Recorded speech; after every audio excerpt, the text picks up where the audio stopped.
পাঠানো বন্ধ করে কিন্তু ছাত্র ভাইদের পাশে ছিলাম।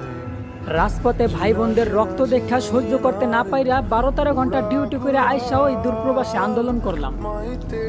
আন্দোলন করার অপরাধে কিছু প্রবাসীরে কারাবন্দীও হইতে হইল। অথচ বিজয় উল্লাসে ছাত্র ভাইরা তাদের সব থেকে খারাপ সময় পাশে থাকা সেই প্রবাসীদেরকে ভুলে গেল।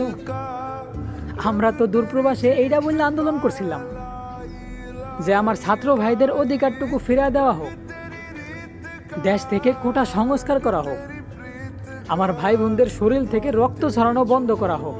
কিন্তু বিজয়ের পর কোনো ছাত্র ভাইদের মুখে তো এটা শুনলাম না যে আমার যেই প্রবাসী ভাইদেরকে কারাবন্দী করা হয়েছে তাদেরকে খুব শীঘ্রই কারামুক্ত করা হোক। তাদের মুখে এটা শুনলাম না যে আমার প্রবাসী ভাইদেরকে তাদের ন্যায্য অধিকারটুকু ফিরিয়ে দেওয়া হোক।